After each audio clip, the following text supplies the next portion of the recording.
Good afternoon, ladies and gentlemen, and a special welcome to all of General Morris's family and friends. And to our distinguished guests in attendance today, welcome to Wright-Patterson Air Force Base and the National Museum of the United States Air Force.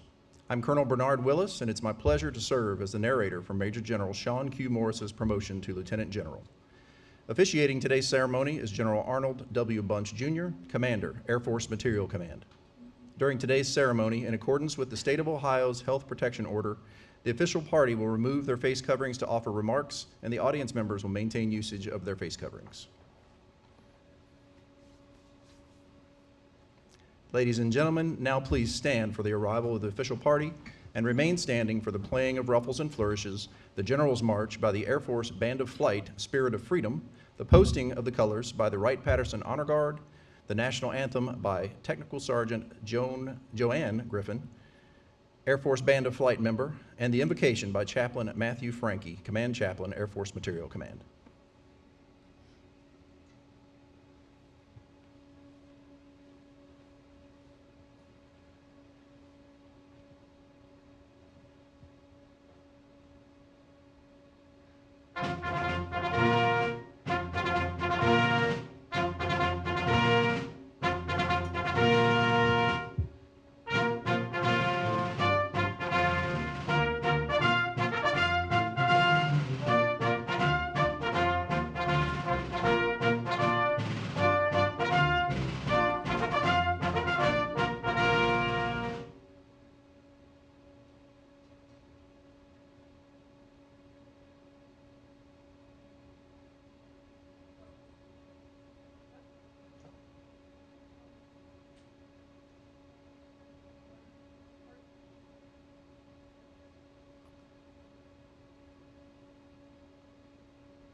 Chaplain Frankie, will you please offer the invocation?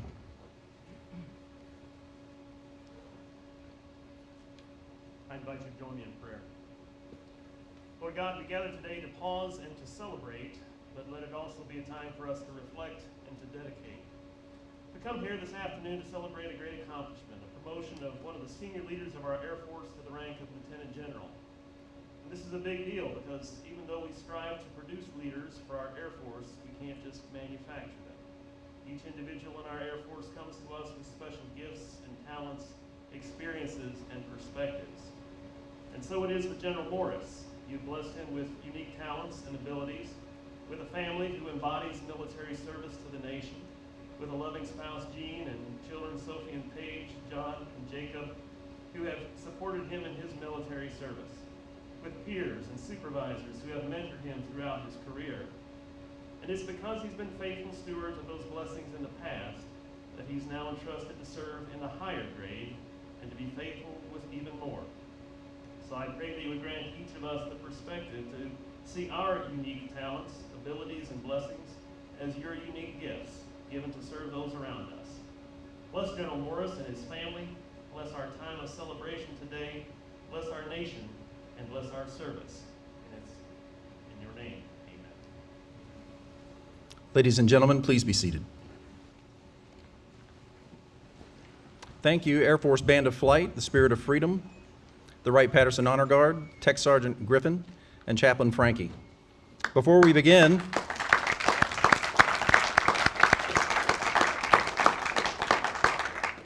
would like to take a moment to introduce some of our special guests, and I ask that you please hold your applause then until after all the introductions are made.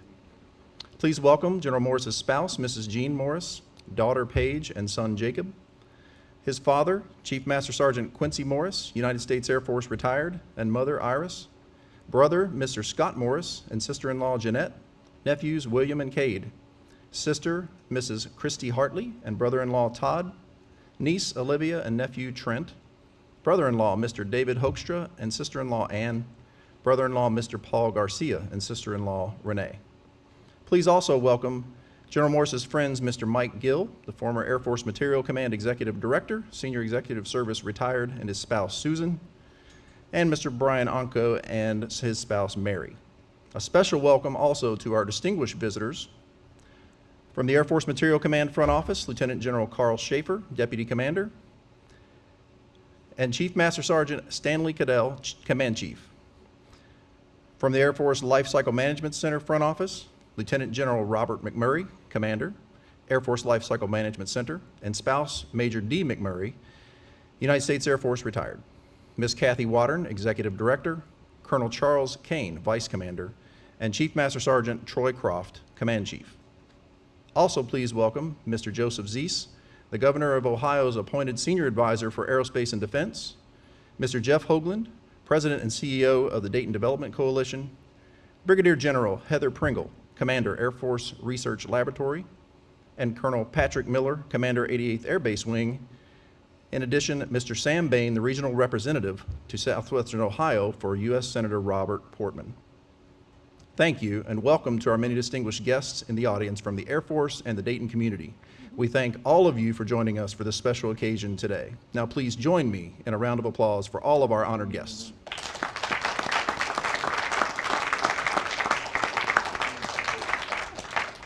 At this time, it's my distinct pleasure to introduce General Bunch. Small, I think we introduced everybody in the room today. The rare times I've ever been to a ceremony, I think we said hello to everybody here. Okay, now it's working. I can hear unfortunately, my Tennessee accent louder in the thing. So everybody, good afternoon, and thanks for coming and joining us today on this great day for the Morris family and a great day for our United States Air Force. So it is not often you get to do one of these. So first off, to you and Jean, Shaun, thanks for letting me be a part of it. This is the biggest honor you can get, is to get to do a promotion or a retirement ceremony to honor someone for their service and what they're going to do. So just thanks for letting me be a part of it. We're really happy about this. It has taken us a little longer to get here than we thought we were going to. We've actually thought about adding a new line in his bio that he was the incoming Air Force Life Cycle Management Center Commander because this is taking a little longer, but we're here. We're happy we're here, and we're going to move on with it and go to that. To the Honor Guard, they always make it professional.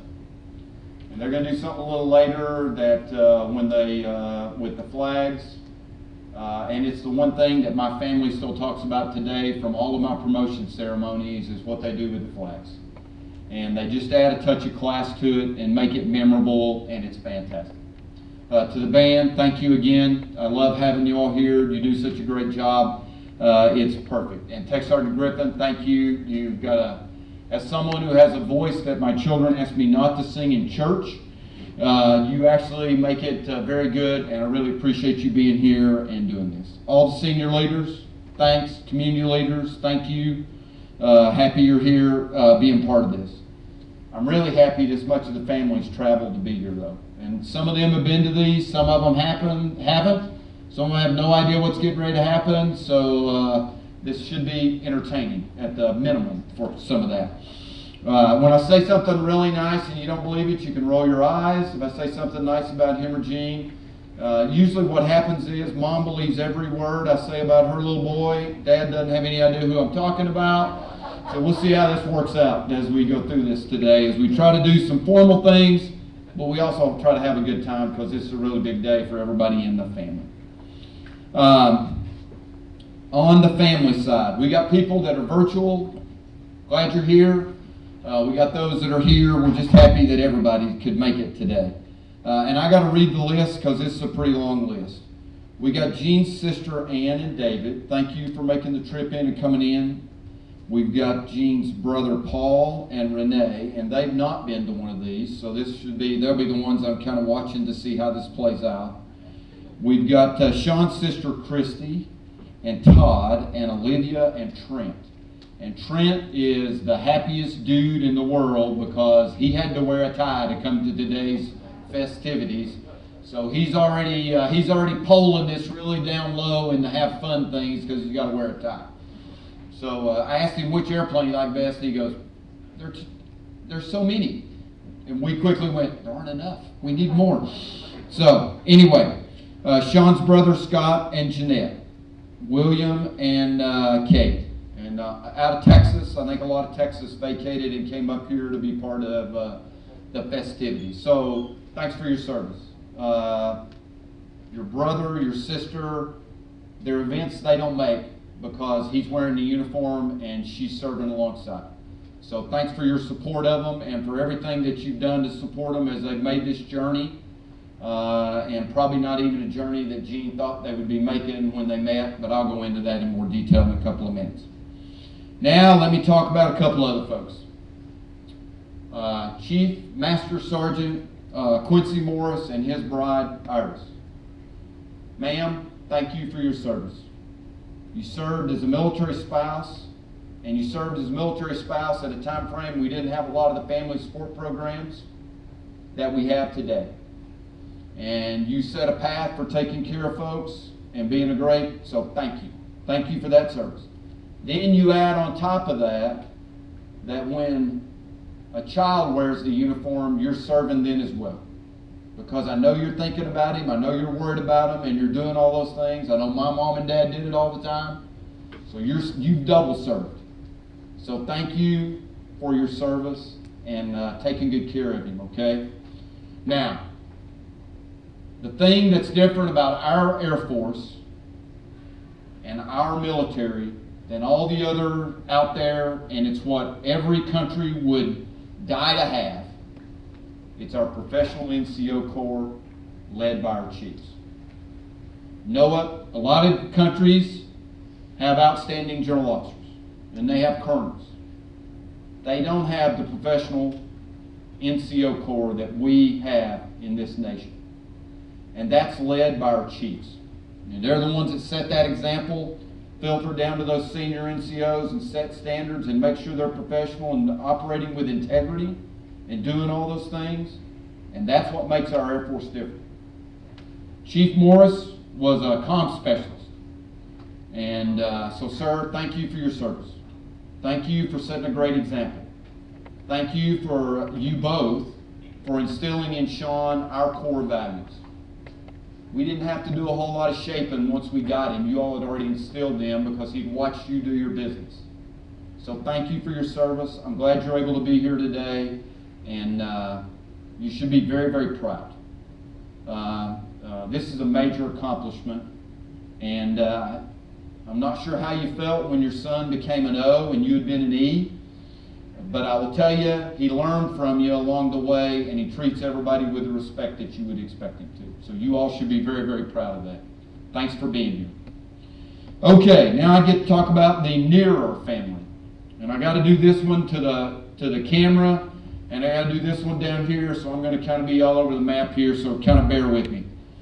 Now I get to talk about the kids. First one I'm going to talk about is going to be Sophie. Sophie's at Texas Tech. She is studying natural resource management. When we did the last ceremony that I got to do with these folks, she was in the wilderness of New Mexico counting birds and having a blast and roughing it. She's either teleschooling or in person, and she's doing a mix. Sophie, I know you wanted to be here, but thanks for your service and sacrifice along the way. Paige. Paige is from, right now resides in Waco. She is a history teacher for 7th and 8th grade. I asked her how the pandemic was going and how this teaching thing's going. And I started rattling off ideas. She goes, those all sound great. And I go, no, I'm not the one that should know this. The school district should know this. But she's doing a great job working with kids and setting the example for them. So thanks. I believe anybody that's teaching beyond about the 5th grade level ought to get combat pay. So thank you for what you're doing to shape minds as they go forward here. John out in virtual. He lives in Santa Clarita and works for Scorpion Marketing. I know you wish you could be here, John. I'm told you're the one that has been driving at the one question that's in all the kids' minds that I'll get to in a minute. And hopefully I'll be able to answer that question for you, but I know you wish you could be here to celebrate with Mom and Dad. Jacob lives in Albuquerque, works with Fidelity Investments, and is doing all telework. We're really glad you're able to make it in. For all 4 of you, your mom and dad are extremely proud of you. And they love you very, very much. You won't understand how much they love you until you have your own kids. Then you might come to grasp a little bit of how much they love you and how proud they are of you. But they're really glad that the 2 of you got to be here in person and the other 2 are getting to be here virtually. The part that's the big kid question, is Dad's picture going to be up in the gym? That's the big question that everybody's asking. So I will give you the right answer, is it should be up in the gym in about 3 to 4 hours. Because every picture of this gentleman should be coming down, and it should be being replaced immediately by one of this gentleman, because that's the sign of the utmost respect for your new commander. So yes, if you go to the gym, or if you go to either Ray Pat or Hanscom and you go in the security forces area, you ought to see a picture of Dad up there. So that's your mark for success. Dad succeeded. He's got his picture up there. That was one of the burning questions that I was told they were asking along the way here. Where do the pictures go? We got that. Talked about Mom and Dad loving you. Now let me talk about Sink House. The most important part of the Morris family. And the bedrock that holds everything together, and that is Jean. Jean is from Nebraska. To say that the way that she grew up and was raised was not exactly aligned with what you would expect for a military life would possibly be a little bit of an understatement. Her mom and dad live in the same house they've always lived in from when she was a kid. Her dad is a podiatrist there, and her mother is a nurse. And her dad was actually the mayor of the community that they lived in. The only reason she left, she had a degree in education, she wanted to be able to teach, and she found this really good paying job out in California. Now, Shaun says she may not have done the cost of living analysis right for why it was paid so much more to live in California than it did to live in Nebraska. But she pretty quickly found that out when she got out there. But Shaun's really happy that she made the decision to go to San Bernardino and work. and she taught 5th and 6th graders in the inner city schools. I think I got that part right. So she is now in California and single. Shaun is a lieutenant there. And mutual friends invite them to go to SeaWorld over Labor Day weekend. They go there, they meet. 2 weeks later, they start dating. 6 months later, they're engaged. 1 year later, they are married. Now, I always ask, how did he ask you to marry? I always ask that question. And I don't know if it was as romantic as the story I told about Robert yesterday, but it's pretty close. They had a routine. They would always go to the BX, and they would buy a bag of malted milk balls at the candy shop that was there. So Shaun buys the bag, puts the ring in the bag, and she opens it up and finds the ring, says yes, and to celebrate, they ate the bag of candy. So that is the big romance. How do you ask your future bride to be your bride for many, many years? And they've been married for 30 years since then. I asked Jean if she had any idea what she was stepping into with this military life. You see, I'll talk about, I'll just do it now. Shaun had moved 10 times before he ever went to the Air Force Academy. They've moved 14 times since then. Jean had no idea. They didn't really talk about the moving part of this. She said it kind of became obvious I was in a different kind of a relationship when shortly after we had been married, he said, you know, I'm getting the itch to move. Because it's how he'd raised up and what he'd done all of his life, following his dad and mom around. Ever so many years, you move away. So Jean had to adapt and had to adjust. They run together. They started running together when the kids got old enough that they could stay home alone and they could go train together. And they run half marathons together. That's what they do. So they're in training right now for the virtual half for the Air Force Marathon. Jean and I have had a few conversations about how humid it is here and how that does, what that does to your training. But they're still on path to be ready to run the Air Force half this year. Thank you for your service. You had no idea what you were stepping into with this military life. And I bore people with the times I say it that are in the uniform, but I need the family to understand it. The best value that the American taxpayer gets is a military spouse. You don't pay her a dime. Often they put their career on hold and they move. And we do cool things like go learn how to fly new airplanes, be a commander, be a director, be a PEO, do all these really cool things while they're trying to figure out where do the kids go to school, who's going to do the medical, where are we going to worship, where am I going to learn the musical instrument that everybody's got to do. And that's what the moms or the spouses, I can't say that. If Mrs. Bunch was here, she would give me the axe on saying moms because it's spouses. That's what spouses do. So, Jean, just thank you for your service and your sacrifice along the way because we know that you sacrificed so that Shaun can wear the uniform. And I suspect, strongly suspect, that he will say thank you in a couple of minutes. And if he doesn't, feel free to kick him. Okay? You're cleared hot. Now let me talk a little bit about Shaun. Born in Lakenheath, military brat, bleeds Air Force blue. I asked him why he decided he wanted to go to the Air Force Academy. And he said, well, based on what I'd done growing up with Dad being in the military and looking at all this, he goes, I just thought that would be the right place to go, and it seemed a natural fit. So he applied and went to the Air Force Academy, and was accepted to the Air Force Academy. Asked him what his dad thought because he got accepted to the Air Force Academy. He said, I actually think Dad believed that the school went down a notch because they'd taken his kid in as a cadet. He actually thought that had done. Now, I don't believe that, sir, for a moment, but that's what your little Johnny here told me along the way.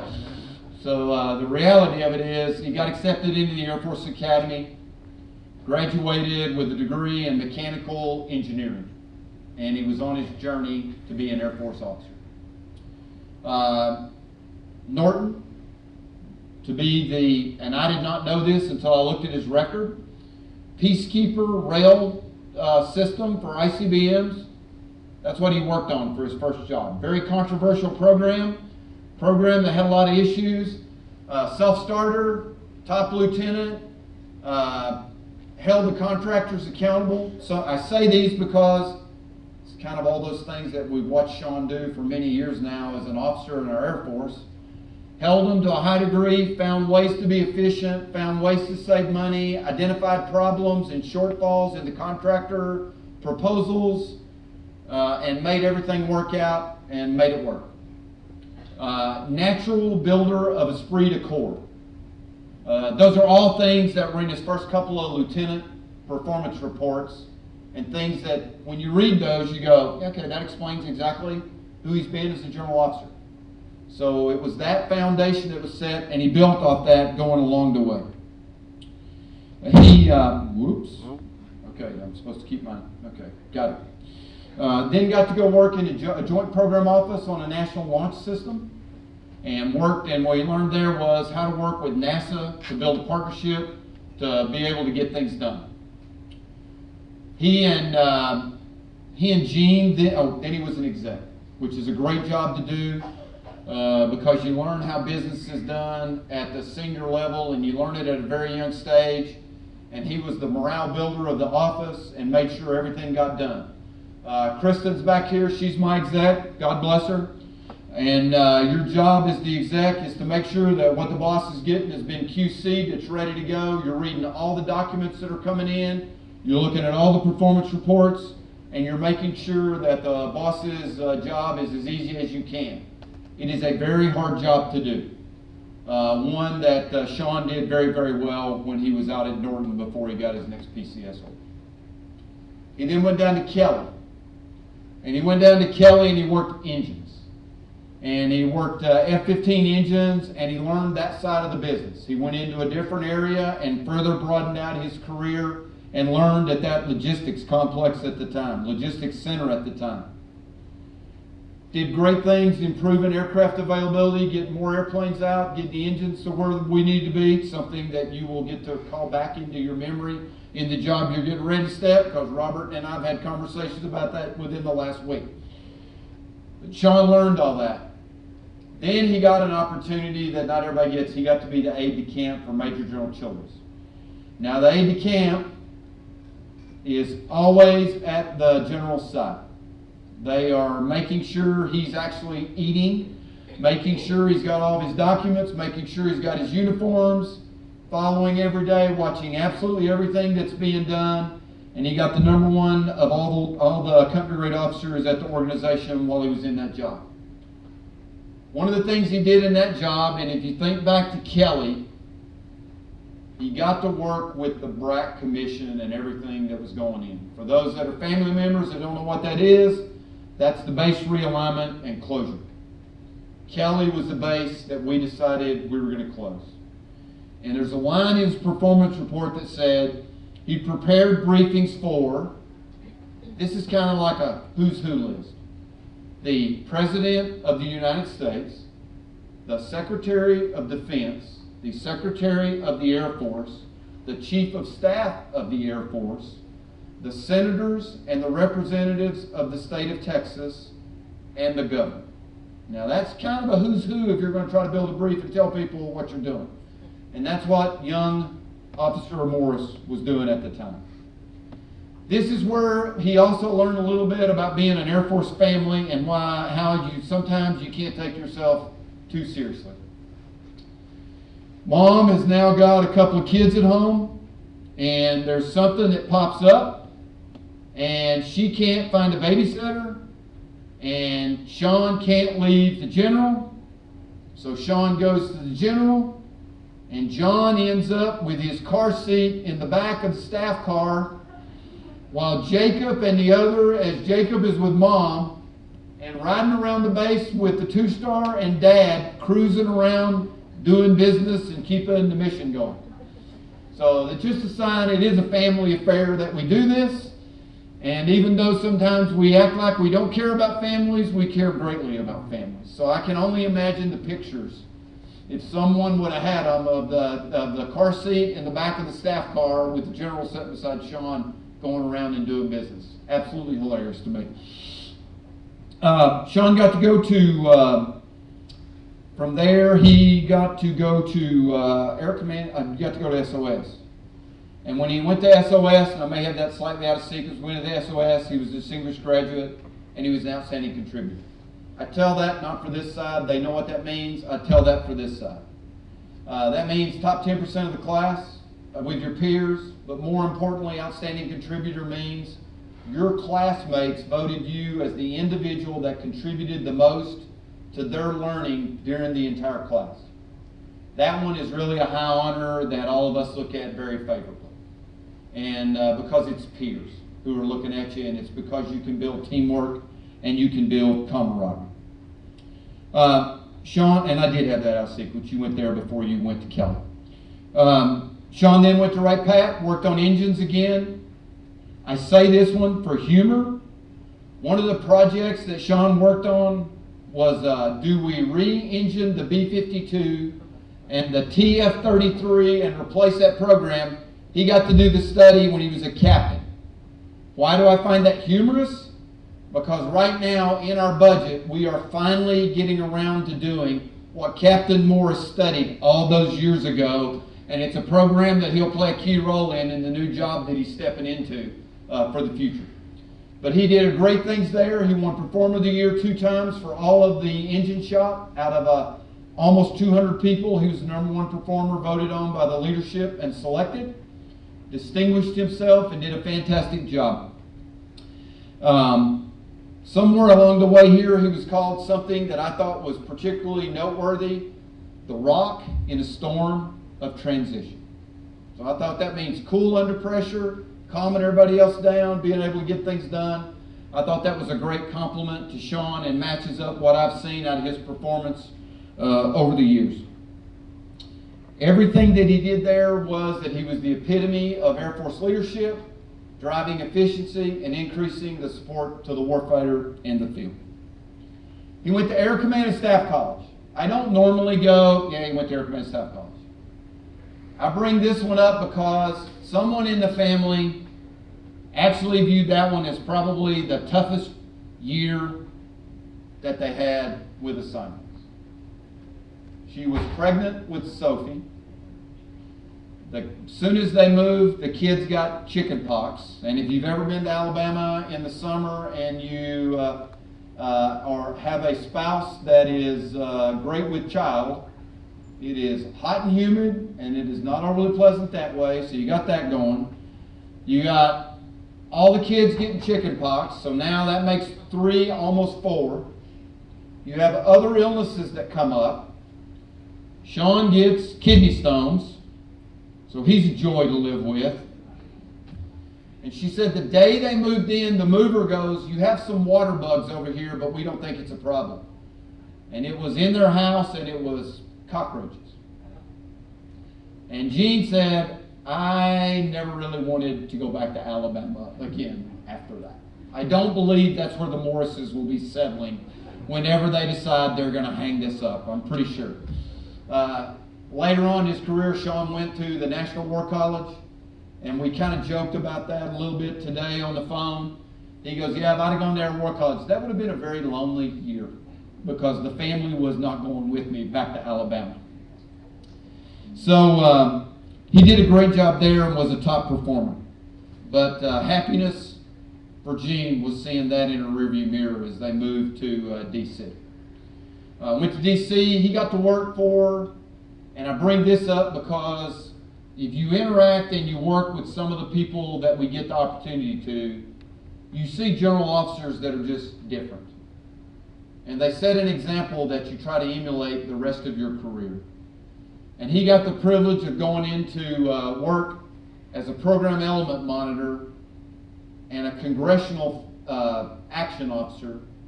So he got to learn how the building worked. And then he got to work on the F-22 program at a critical time. I'll circle back to that.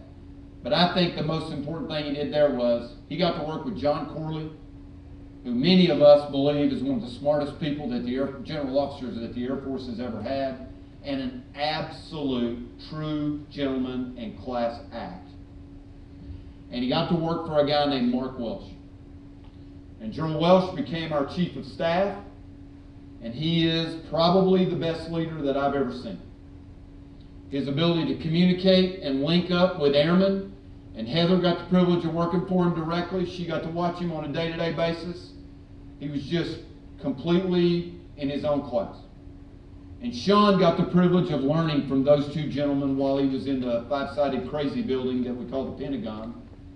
And you take those lessons and you apply them to how you lead and how you guide and how you work.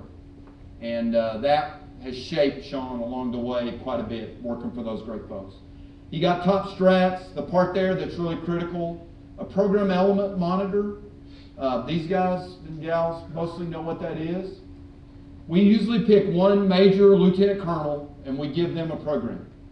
And whenever we have a problem on the Hill and we're trying to fight for money and talk about what's going on in the program, we put them on a bus, we send them over to Capitol Hill, and they get to try to explain it to the staffers.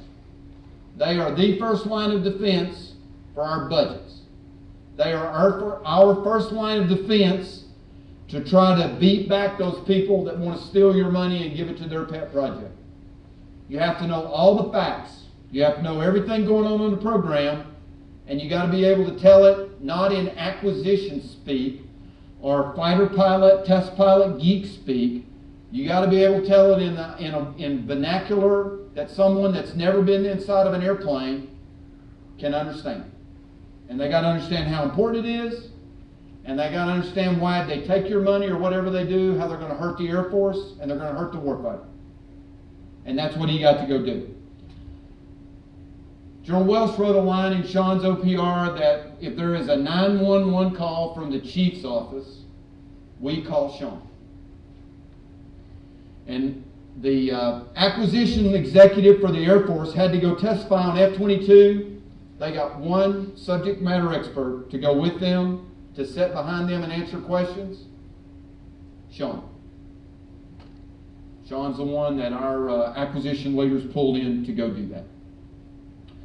Shaun then got his first opportunity to go be a commander at the Defense Contract Management Agency. He got to go work in Baltimore and watch Northrop Grumman. It's a joint job. So he was not only looking out for programs like the F-22, the F-35, and other Air Force programs, but he was also looking out for helicopter programs, the E-6, the EA-18, and other programs for the Navy, the Marines, and the Army. That program's critical because you learn how the contractor's doing business. You learn how to understand what the contractor's profit margins are. You learn when the contractor's trying to blow smoke up your skirt and not really perform the way they're supposed to, and you can hold them accountable. And if we use them right, they're a great asset for what we want to do managing programs to make sure that we're getting the performance that we need.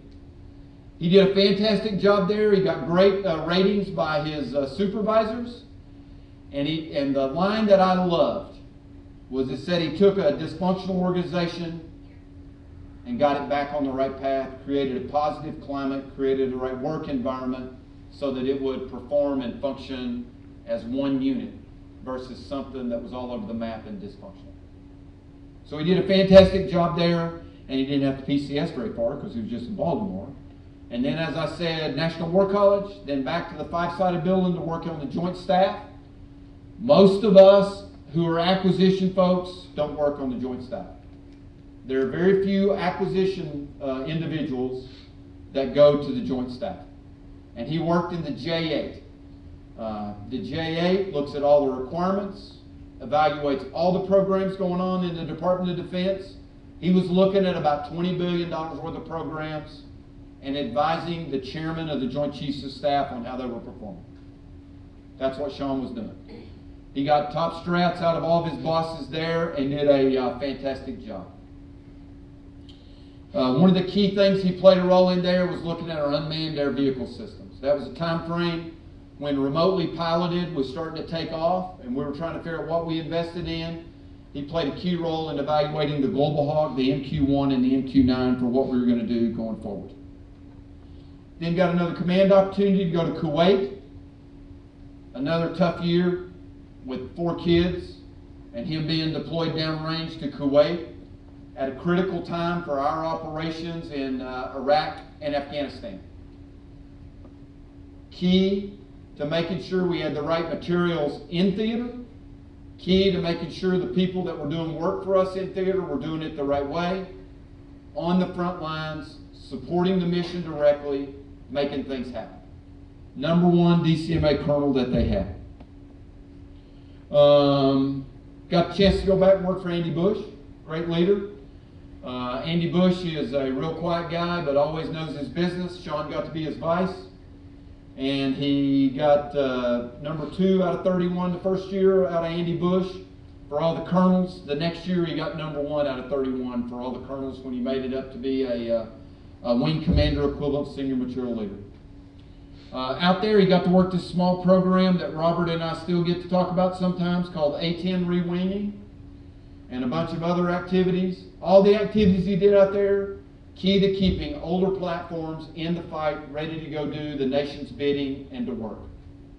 Recognized expert, recognized team builder, doing a fantastic job across the board. Got to come back here and work on the KC-46 program. He was the first person we put in charge of the KC-46 program that wasn't actually wearing a star.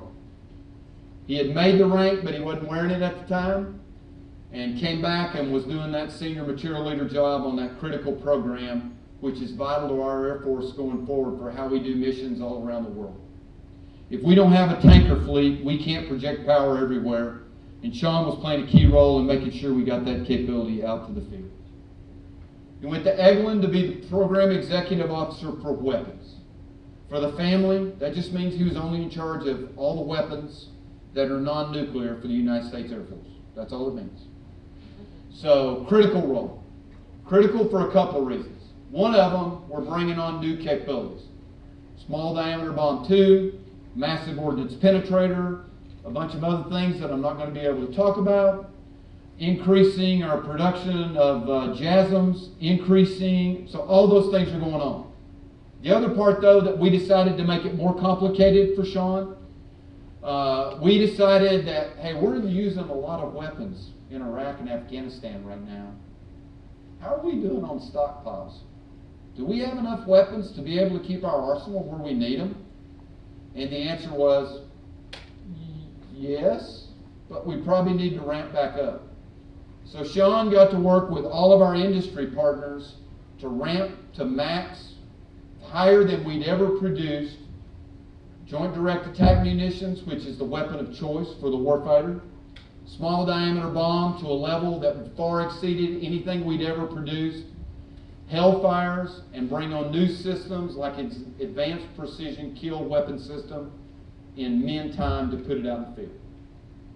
Direct support to what we needed to do downrange to make sure we were executing the mission, make sure we could supply not only ourselves, but also our allies and partners. Because you see, those stockpiles are not just ours. We have to produce weapons for a large portion of the rest of the field. And Shaun did a great job. Slightly before he went to Eglin, though, he did foreign military sales at AFSAC, which is a job that he and I shared, and I apologize for not getting that one. We have a huge foreign military sales portfolio, and Shaun was responsible for making sure that executed. That was the step that he took between KC-46 and going down there. His last job, before coming here, Air Force Nuclear Weapons Center. We are going through right now the biggest modernization of our nuclear arsenal that we've gone through in probably 30 to 40 years. Our air-launched cruise missiles were built in the 80s with a 10-year shelf life. Our Minuteman III weapons were built in the 80s with a 10-year shelf life. We're still using them today. It had started before Shaun got there, but Shaun took that to a whole nother level. He kept multi-billion-dollar programs on track, while at the same time sustaining these older things that we really wanted to get out of the inventory, but we needed to keep so that we had a credible nuclear deterrent viable so that we could continue to do our mission. Huge portfolio. It's only the #1 priority of the Secretary of Defense. Okay? Critical to this nation's nuclear deterrent. And he built that team, increased our manpower up so that we can do nuclear certification, which we hadn't done in years. started manning up to run all these key programs, bringing in the right talent to do all those things, and put it on a great path. Probably the biggest thing that Shaun did there, through his professionalism and the way that he worked with his team, he greatly increased the credibility of our acquisition nuclear enterprise with all of the Department of Defense and with all of our partners, with the combatant commander and the major commander. He got it to the point that when he said we're going to do this, it was instantaneously believed. And I will tell you that in years past, that was not always the case. He built that team and drove that performance to a level that we hadn't seen before and got it on a great path so that we could do this nuclear modernization the right way.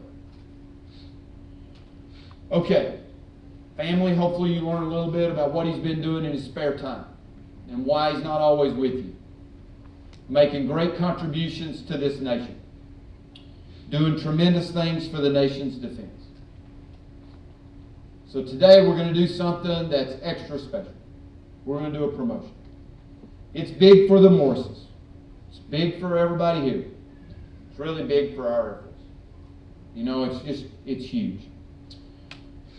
I list some of the accomplishments. Those are only a few. Everything he's done up to this point has been remarkable. We don't promote people because of what they did before. We promote them because of what we know they can do in the next grade and what we know their performance can continue to be. That's why he's getting promoted, is because we see that much more potential in what Shaun can do going forward. To put this in perspective for the family, there are about 330,000 uniform airmen in our Air Force. There are a little over 60,000 officers in our Air Force. Today, Shaun will be number 42 of the lieutenant generals in our Air Force, because that's all there are. So 300,000, 60-something thousand, 42. That gives you an idea of the select company that Shaun and Jean are stepping into with this promotion, and why it is such an extra special day for the family. Chief, not sure you ever thought he was going to be a 3-star.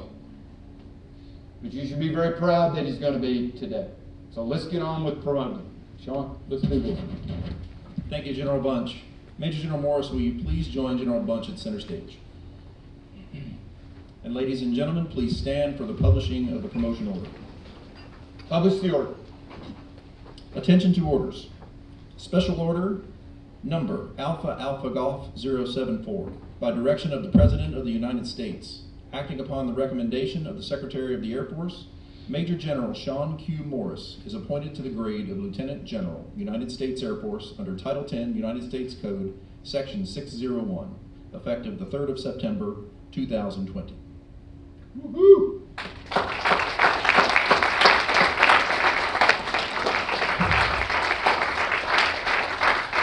Ladies and gentlemen, please be seated.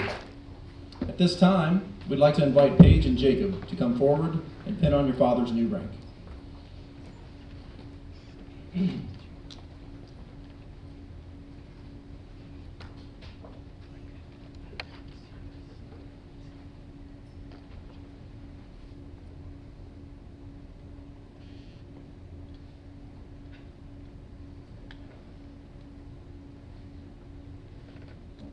The star is the oldest continually used rank in the United States military. The use of the star to signify the rank of general officer can be traced to a June 1780 decree by General George Washington during the War of American Independence. It is believed that General Washington chose the star as the symbol of general officer rank in honor of its use in the Allied French Armed Forces. It is customary for family members or close friends to participate in the pinning ceremony to recognize their contributions to the promotee's success in achieving higher rank.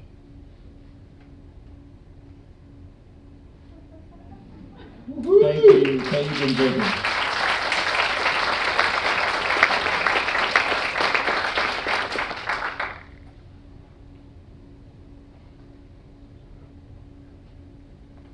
Ladies and gentlemen, please stand again as General Bunch re-administers the oath of office to Lieutenant General Morris.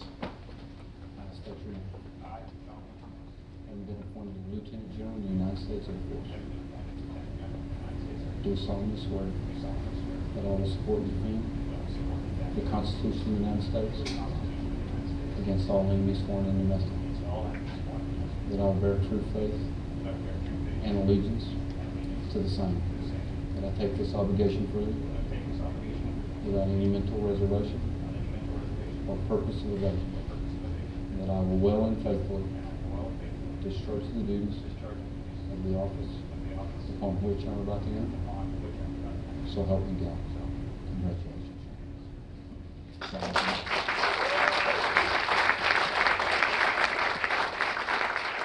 Ladies and gentlemen, please be seated. Thank you, General Bunch. General Morris, please remain center stage.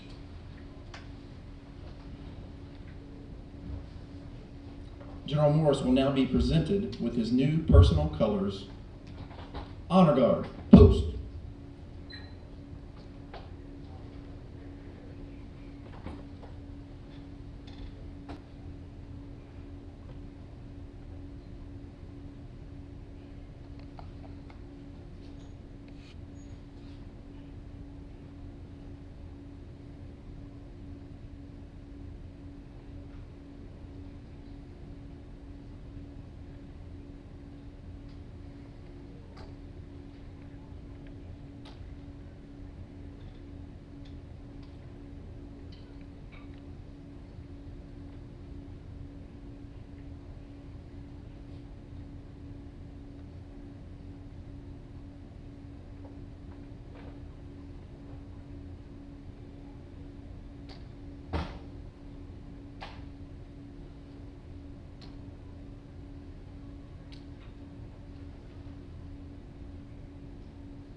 Throughout the history of warfare, a general officer's personal flag symbolized leadership on the battlefield. The Air Force has incorporated the use of flags to signify the presence of a general officer. This flag will be present at all official military functions and will also be visibly displayed in General Morris's house.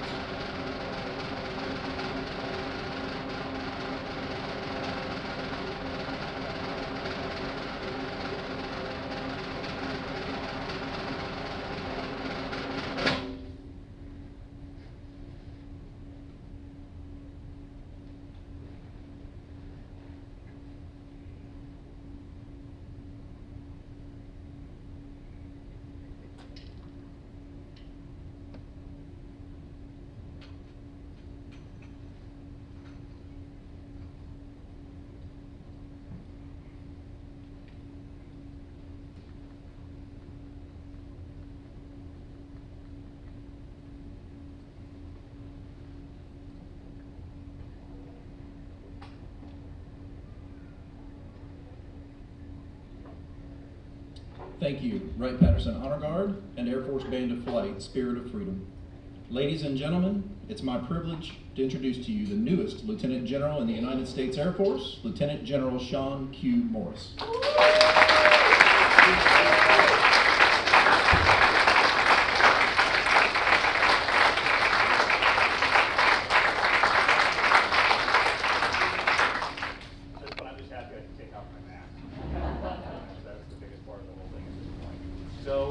So to the Honor Guard, to the band, to all of the folks that participated in putting this together, first I want to echo General Bunch's thanks.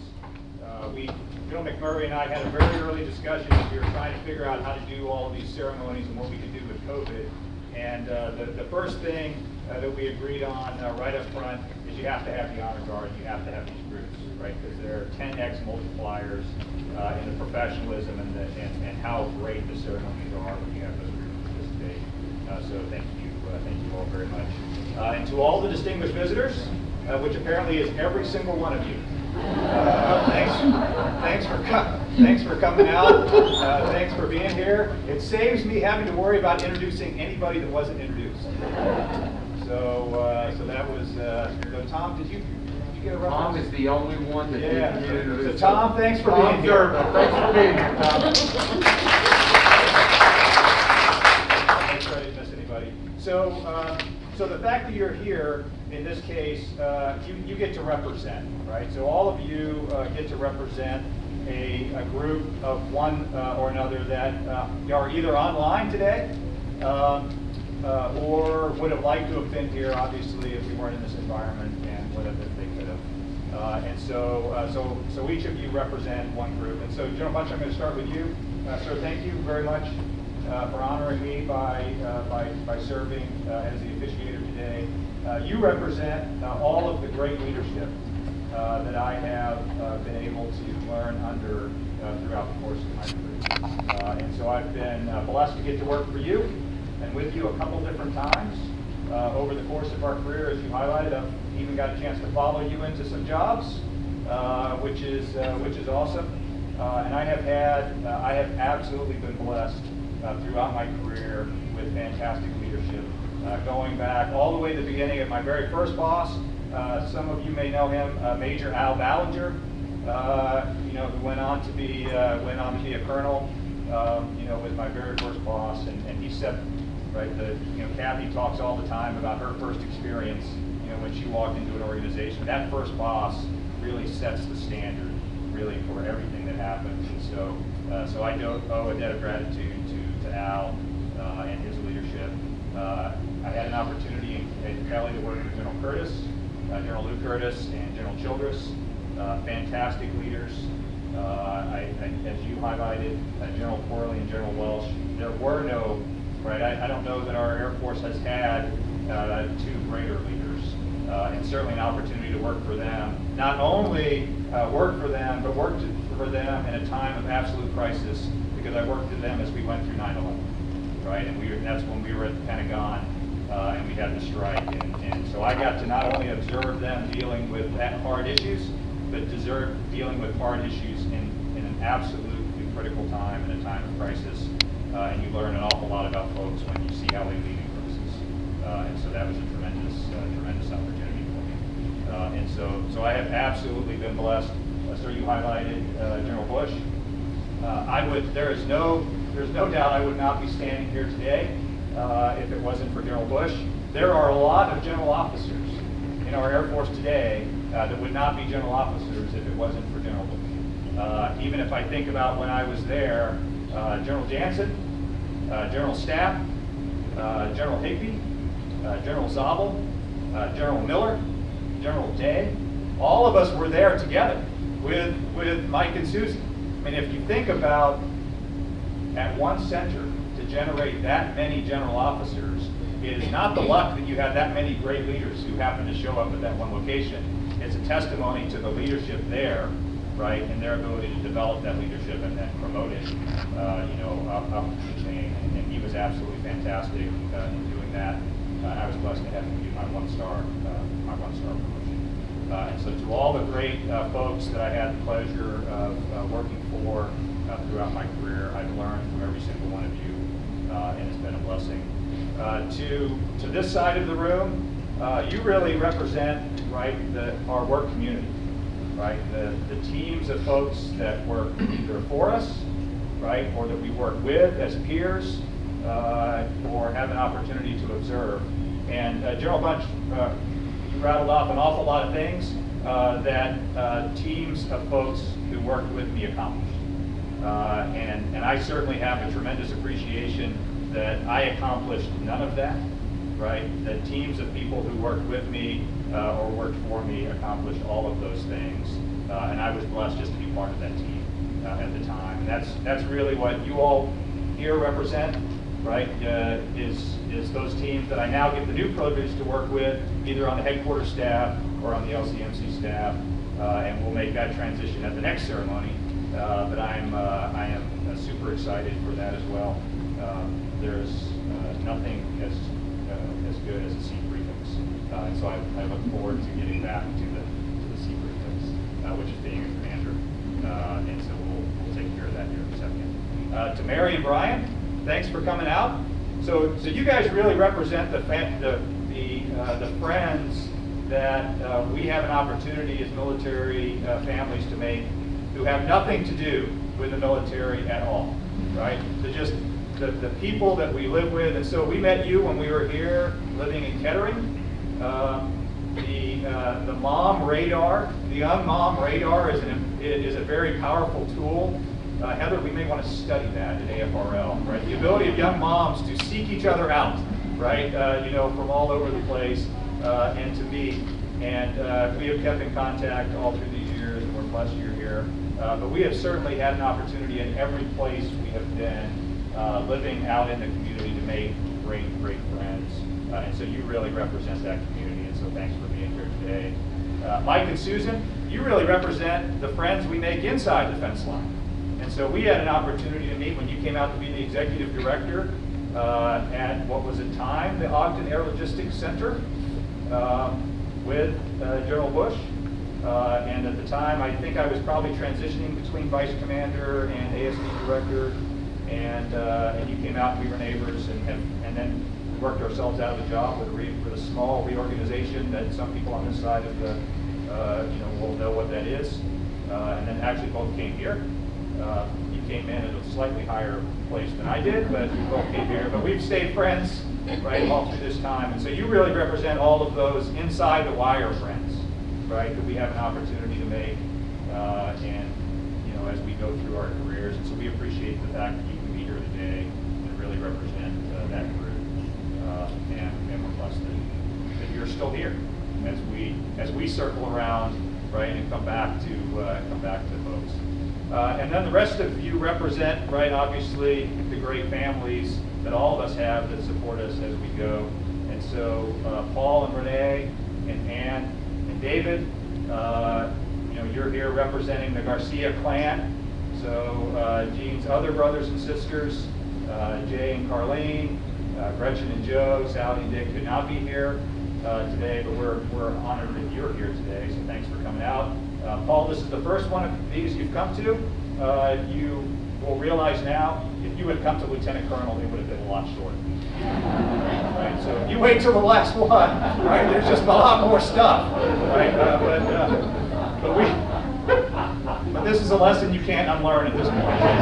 It is. I will, though. To be honest, I have considered this is about, my 5th last promotion, right? Where I've told folks, you probably, if you want to do one of these, you probably ought to come, because we're probably not going to, this might be our last one.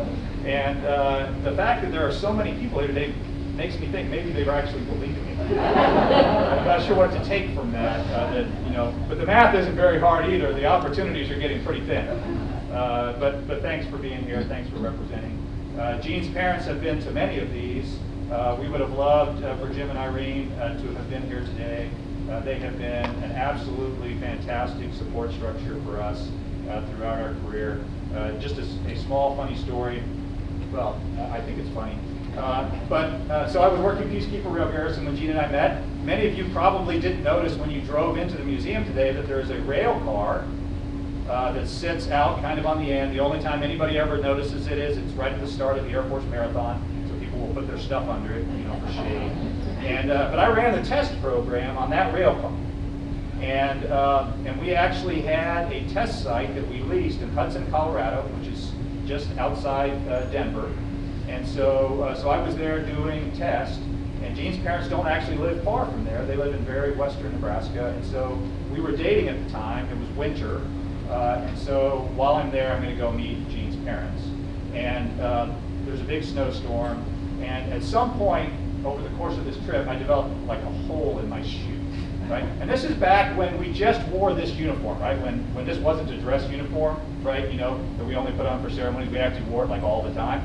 And so my first experience meeting Jim and Irene, as I show up, I'm wearing this uniform. I've been walking around in feet of snow with a hole in my shoe, and they're probably thinking, what in the world is Jean thinking? Right? This is the choice that she's made.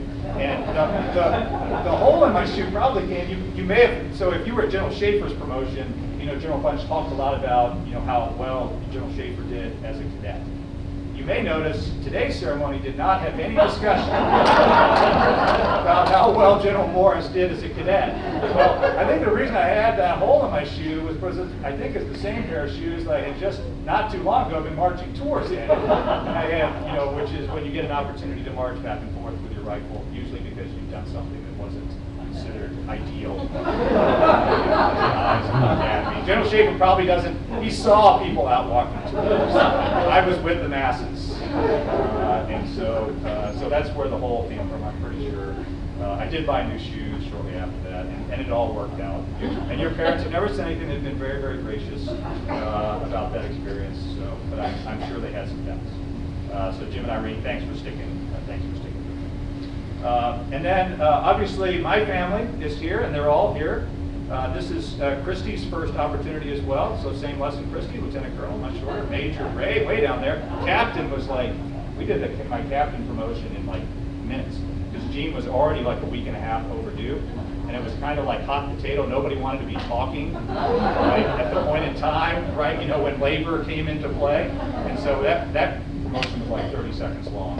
But we're glad you're here. Thanks for coming out. And Scott is out as well. Both traveled up from, Scott has been to a few. Scott was at my last promotion with his other son, Hayden. So they've kind of rotated through to do some of these. Scott does a lot of business with the military and support in his job with Dell. And it has just been a great support structure. My entire family has always been tremendously supportive of this. And that's because we grew up in it, right? And so they understand. I did a lot of moving, but I actually had, I think, far more stability. I did 2.5 years in my final high school. I think both Christy and Scott moved their senior year, if I'm not mistaken. And we did that to one of our children, and it's just not the approved solution. It's just not. So they understand how hard this is, and have always been supportive, and we appreciate you guys for being here and making the trip up. And then to my parents, thanks for being here again. They have been to most of these. We've had a couple that we haven't been able to do. I got frocked to Colonel on a very short notice, and that was probably our smallest ceremony. It was just immediate family, because we literally had a couple days notice that we were going to do the promotion. And that one I was probably most disappointed about, because I really did think Colonel was my final promotion. Right? You really never think beyond that. And so we appreciate you sticking with us. And General Bunch, I don't have to say much more, because you guys are exactly right. This was reasonably easy for me to step into doing this, because I had a great example of what Air Force core values looked like growing up. And I knew what the Air Force was about, and I knew what was expected, and I knew what work ethic looked like from having experienced that just as we grew up watching the weather. So Mom and Dad, thanks for all the great support over these years, but obviously as we were growing up as well. And then that brings me finally to the immediate family. So Sophie and John, if you're watching, we obviously wish you were here. We hope you're being safe, especially Sophie, who's in college. So as they've said about a lot of college students, maybe we're expecting something with them we shouldn't be. But I'm sure she's doing much better than everybody. I'm sure she's doing great. So we look forward to seeing you guys again. To Jacob, who is our oldest, thanks for coming out. And Paige, who is our oldest of the girls, thanks for being here. Paige was not going to not be here. She bought that outfit like at the beginning of the summer for the promotion, and she was going to wear it. And even after she had to go back, she was determined she was going to be here, so she could wear it, and it looks great. Awesome. I'm sure the picture will be but Gene and I could not have been blessed really with better kids. What you really hope for is, right, your kids just aren't making things harder than they need to for you, right? And our kids have never made things harder for us. They've just been awesome. They've done the right things. They continue to do the right things. They've grown into great adults, contributing to our society, and we appreciate it. Love you guys, and thanks for being here. And after me on it. We'll comment on it. There it is. And then finally, as always, I will end with Gene, who has been my partner throughout all of this. We just celebrated our 30th wedding anniversary 2 days ago. This has been a very expensive week. So Gene renewed my contract for another 30 years, so I'm pretty excited about that. The Air Force isn't quite willing to make that much of a commitment yet, but they're willing to renew it for a couple more years. So that's awesome, and honey, thanks so much.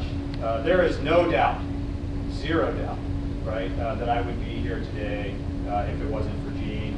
General McMurray got it exactly right at his retirement yesterday. As a second lieutenant, you met somebody who was able to guide you well beyond what you would have done on your own. As a second lieutenant, I met Jean. She has guided me to be something far beyond what I would have ever accomplished on my own. I believe I told this story at my 2-star, not all of you were there, but General Bush, when he promoted me at 1-star, said the Air Force was trying to find a way to retain Gene, and in the end, the only way they could come up to do that was to promote me. And I think it was as true now as it was then, and I'm happy to continue to ride those coattails as long as they will go. And so, honey, I love you very much. Thank you. I always think at all of these ceremonies, I'm not sure why we don't have 2 chairs up here. I'm not really sure why we don't have the spouse sitting up on the stage. Maybe that's something that we'll fix at some point in the future, really, because it's been a team, and it's been a team effort, and you've been fantastic, so thanks so much. And with that, I know we have another ceremony that I'm pretty excited about as well. And so I'm going to, again, just thank all of you for being here. Thanks again to all the folks that were involved. We appreciate it.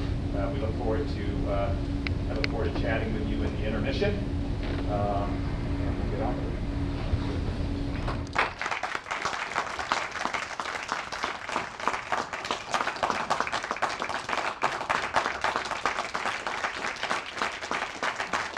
Thank you, Lieutenant General Morris. General Bunch, will you please join General Morris center stage for the playing of the Air Force song? And ladies and gentlemen, please stand and enjoy listening to the instrumental rendition of the Air Force song by the Air Force Band of Flight, The Spirit of Freedom. Due to COVID restrictions, please refrain from singing. We ask that you remain in place during the departure of the official party.